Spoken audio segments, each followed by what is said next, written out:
இனிமே சம்பாதிச்சான பிரயோஜனம்? ஆண்மை இல்லாதது இவனுக்கு, ஆனா பாவம் தண்டனை அவன் ஒய்ஃபுக்கு. இவனை கல்யாணம் பண்ணிக்க அவ என்ன பாவம் பண்ணாலோ என்னவோ. ஐயோ, இதுக்கு வேற வழியே இல்லையா? கண்டிப்பா இருக்கு. ஐவிஎஃப் ப்ராசஸ் மூலமா நீங்க கண்டிப்பா அப்பாவாகலாம். அப்படின்னா? இன்வெர்டி ஃபெர்டிலைசேஷன் அர்த்தம். செயற்கை முறை கருத்தரிப்பு. ஒரு ஆண் ஒரு பெண்ணோட ஆரோக்கியமான உயிரணுக்களையும் கருமுட்டையும் ஒன்றா சேர்த்து ஒரு டியூப்ல வச்சு 4-5 நாள் அப்சர்வ் பண்ணும்போது அது சேரும் அப்படின்னு தெரிஞ்சதுன்னா அந்த கருவை பெண்ணோட கர்ப்பப்பையில இன்ஜெக்ட் பண்ணுவோம். அப்படி அந்த பொண்ணு கருத்தரிப்பா. இதைத்தான் ஐவிஎஃப் டெக்னாலஜின்னு சொல்லுவாங்க. ஆனா நீங்க எனக்கு தான் உயிரணுக்களே உற்பத்தி ஆகாதுன்னு அன்னைக்கு சொன்னீங்களே டாக்டர். எஸ், சில சமயம் பெண்ணோட கருமுட்டை பலகீனமா இருந்ததுன்னா வேற ஒரு பொண்ணோட கருமுட்டையை எடுத்து அதுல உயிரணுக்களை செலுத்தி குழந்தைகளை உருவாக்கும். அதே மாதிரி ஆண்களுக்கு உயிரணுக்கள் பலகீனமா இருக்கும்போது வேற ஒரு ஆண்கிட்ட இருந்து உயிரணுவை எடுத்து பெண்ணோட கருமுட்டையில செலுத்தி குழந்தைகளை உருவாக்கும். இந்த 2 விதத்திலையும் டோனர் யாருன்னு யாருக்குமே தெரிய வாய்ப்பில்லை. அப்படி சீக்கிரட்டா இருக்கனால எந்த பிரச்சனையும் வராது. மற்றபடி இந்த சொசைட்டிக்கு நீங்க பயப்பட தேவையில்லை. இதுக்கு நீங்களும் உங்க ஒய்ஃபும் மானசீகமா தயாரா இருக்கணும், அவ்வளவுதான். டாக்டர், என்னுடைய பலவீனத்தால என் மனைவிக்கு எதுவும் ஆகக்கூடாது. நான் ரெடியா இருக்கேன். But N wife what? Tension ஆகாத சுரக்ஷா, நான் சொல்றத கொஞ்சம் பொறுமையா கேளு. என்னங்க நீங்க பேசுறீங்க? யாரோ ஒருத்தரோட உயிரணுவை என் கருவுல சுமந்து குழந்தைய பெத்து அது என் குழந்தைன்னு சொல்லிக்கிறதா? நான் இதுக்கு கண்டிப்பா ஒத்துக்க மாட்டேன். நமக்கு குழந்தையே இல்லைன்னு வருத்தப்படுறதை விட நமக்குன்னு ஒரு குழந்தை உருவாகிற வாய்ப்பை நீ ஏன் வேண்டான்னு சொல்ற? அது எப்படிங்க நம்ம குழந்தை ஆகும்? அதோட அம்மா நானா இருக்கலாம், ஆனா அப்பா நீங்க இல்ல, புரிஞ்சுக்கங்க. நீ என்னோட மனைவி சுரக்ஷா.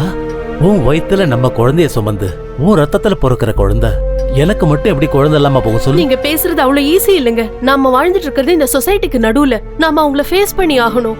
சொசைட்டியை பத்தி நம்ம கவலைப்பட்டு இருந்தா நமக்குன்னு ஒரு குழந்தை பிறக்காது. சொசைட்டியை நான் ஃபேஸ் பண்ணிக்கிறேன். நீ இதுக்கு இல்ல, நான் இதுக்கு ஒத்துக்க மாட்டேன்.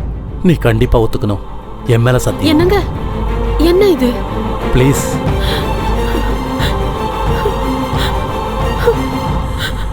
ஜோடி கிளியை போல அவங்க 2 பேரும் எப்போதும் சந்தோஷமா இருந்தாங்க. அப்படி இருந்தப்போ ஒரு நாள் அந்த சம்பவம் நடந்துச்சு.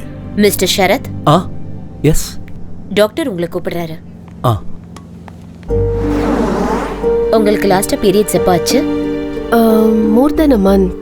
எக்ஸாக்ட்லி 2 months ஆயிருக்கும்னு நினைக்கிறேன். ஆமா, 2 months. இவ்வளவு நாளும் குழந்தை இல்லாத தவிர வேற எந்த குறையும் அவங்களுக்கு கிடையாது. எங்க எஜமான் தன்னுடைய மனைவி ஒரு குழந்தைக்கு தாயானுங்கிறதுக்காக அந்த டெக்னாலஜிக்கு அவர் ஒத்துக்கிட்டாரு. அப்புறம் அவங்களும் கர்ப்பிணி ஆயிட்டாங்க.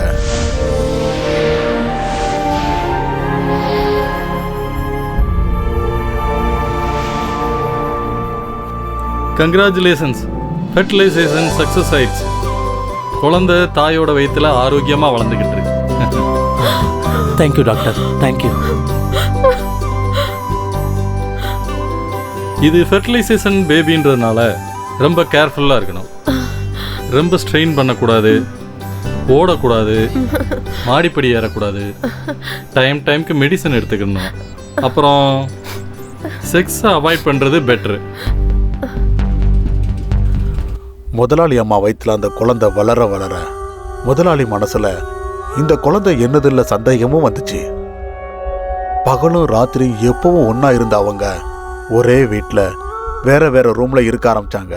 இது எதுவுமே தெரியாத முதலாளி அம்மா தாய்மையோட இன்பத்தை அனுபவிச்சுக்கிட்டு காலத்தை கடத்தினாங்க.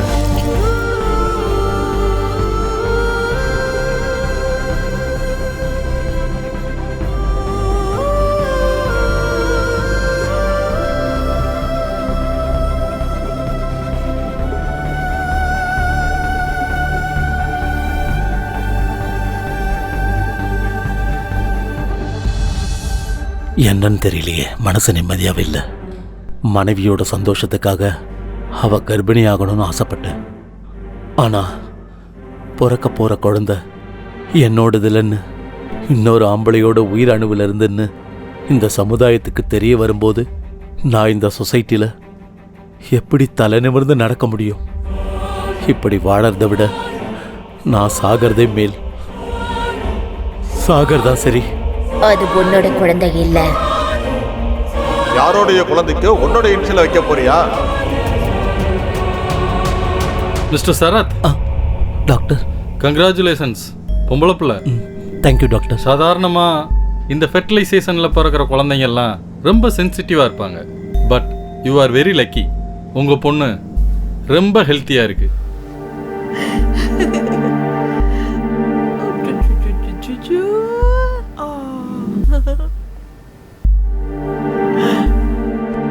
வாங்க வாங்க. நம்ம மகளை பாத்தீங்களா? அப்படியே கண்ணு மூக்கெல்லாம் உங்கள மாதிரியே இருக்கு இல்ல? அது எப்படி என்ன மாதிரியே இருக்க முடியும்?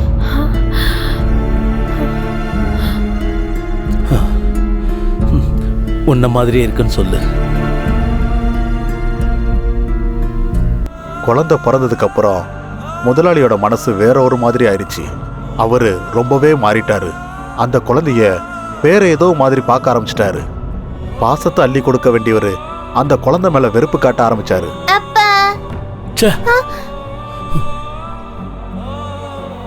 ஒரு நாள் கூட அவகிட்ட சரியா பேச மாட்டாரு, கட்டி அணைக்க மாட்டாரு, தூக்கி கொஞ்சவும் மாட்டாரு, அன்பா விளையாடவும் மாட்டாரு. இதெல்லாம் பார்த்து பார்த்து முதலாளி அம்மாவுக்கு ஒரு நாள் கோவம் வந்துருச்சு. நில்லுங்க. நானும் பார்த்துக்கிட்டே இருக்கேன். குழந்தை பிறந்ததுல இருந்து ஒரு தடவை கூட நீங்க அவளை கையில தூக்கி வச்சு கொஞ்சல, அவ கூட அன்பா பேசல, அவ கூட கொஞ்ச நேரம் கூட செலவழிக்கல, அவளோட பிறந்த நாளை கொண்டாடல. அவளே அப்பான்னு வந்தா கூட அவளை தள்ளி விட்டுட்டு போயிடுறீங்க. அந்த குழந்தை உங்களுக்கு என்ன பாவம் பண்ணுச்சு? நீங்க ஏன் இப்படியெல்லாம் பிஹேவ் பண்றீங்க? ஏன்னு என்னை விட உனக்கு நல்லா தெரியும். ஏன்னா அது உங்க குழந்தை இல்ல, அதானே? ஆமா. பேஷ், கடைசிய காமிச்சிட்டீங்கல்ல உங்க ஆம்பளைங்க புத்திய. இந்த விதத்துல குழந்தை வேணும்னு நானா உங்ககிட்ட கேட்டேன்? வேணா வேணான்னு சொன்னப்போ நீங்க தானே பிடிவாதம் பிடிச்சு என்ன ஒத்துக்க வச்சீங்க. சுரக்ஷா, இப்ப பேசுறதுக்கு நேரம் இல்ல, நான் போகணும். நில்லுங்க ப்ளீஸ். என் கேள்விக்கு பதில் சொல்லுங்க. நீங்க தானே உங்க மேல சத்தியம் பண்ணி என்ன ஒத்துக்க வச்சீங்க. இப்படி எல்லாம் நடக்கும்னு எனக்கு அப்பவே தெரியும். அதனாலதான் வேணா வேணான்னு சொன்னேன். கட்டாயப்படுத்தி ஒத்துக்க வச்சுட்டு கஷ்டப்பட்டு பிறந்த குழந்தைய இப்படி வேண்டான்னு எங்க ஒதுக்குறீங்க? நம்ம சுயநலத்துக்கு அந்த குழந்தைக்கு எங்க தண்டனை கொடுக்கணும்? உங்க பிரஸ்டீஜை காப்பாத்திக்க குழந்தை வேணும், ஆனா அன்பை காமிக்க மாட்டேங்கிறீங்களா? இது எந்த விதத்துலங்க நியாயம்? சொல்லுங்க.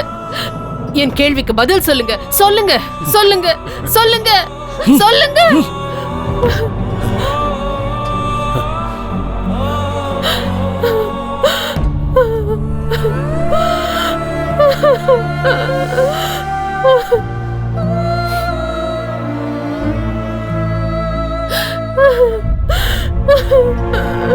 அம்மா, அழாதீங்கம்மா. இனிமே நான் உங்ககிட்ட எதுவும் கேட்க மாட்டேன். அப்பா எதுக்குமா என்ன வெறுக்கிறாரு? நான் என்ன தப்பம்மா செஞ்சேன்? நீ எந்த தப்பும் பண்ணலமா. தப்பெல்லாம் என் மேலதான், என் மேலதான். அன்னைக்கு நைட்டு குழந்தைக்கு ரொம்ப ஜுரம் வந்துருச்சு. என்ன பண்ணாலும் குழந்தைக்கு ஜுரம் குறையவே இல்லை. பாவம் குழந்தை அப்பா அப்பா நினைச்சு ரொம்ப அழுக ஆரம்பிச்சார். குழந்தை அங்க ஜுரத்துல துடிச்சிட்டு இருக்கும்போது முதலாளி கொஞ்சம் கூட அங்க திரும்பி பார்க்கல. நான் அம்மா கிட்ட சொன்னேன், குழந்தைய ஹாஸ்பிட்டலுக்கு கூட்டிட்டு போயிடலான்னு. அம்மா, எனக்கு ரொம்ப பயமா இருக்கு, குழந்தைக்கு ஜுரம் குறையவே மாட்டேங்குது, ஏதோ பெரிய பிரச்சனை இருக்குன்னு நினைக்கிறேன். அஜயா, அம்மா, நீ இங்கே இரு, நான் போயிட்டு வரேன். சரி பாப்பா. என்னங்க என்னங்க, நாளைக்கு ரொம்ப ஃபீவரா இருக்கு, உடம்பெல்லாம் குளிர்ல நடுங்குது. சீக்கிரம் வாங்க, ஆஸ்பத்திரி கூட்டிட்டு போலாம். வெளியே மழை பெஞ்சுக்கிட்டு இருக்கு, நாளைக்கு கூட்டிட்டு போலாம். விடு. விடியற வரைக்கும் அவ தாங்க மாட்டான்னு நினைக்கிறேன். ஜுரம் ரொம்ப ஜாஸ்தியா இருக்கு. எனக்கு என்னவோ ரொம்ப பயமா இருக்கு. நாம ரொம்ப லேட் பண்ணா குழந்தைக்கு ஏதாவது ஆயிடுச்சுன்னா அதுக்கு நான் என்ன பண்றது? Please leave me alone.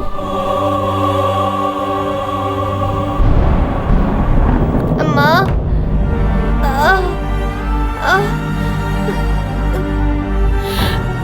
அம்மா, அஜயா வாங்க, ஹாஸ்பிட்டல் கூட்டிட்டு போலாம். முதலாளி, நீ முதல்ல குழந்தைய தூக்கு. சரிம்மா.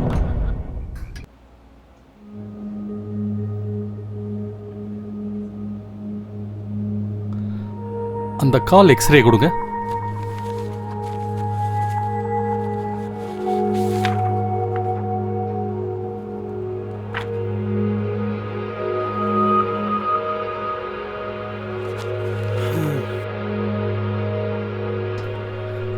she is suffering from polio. I am sorry.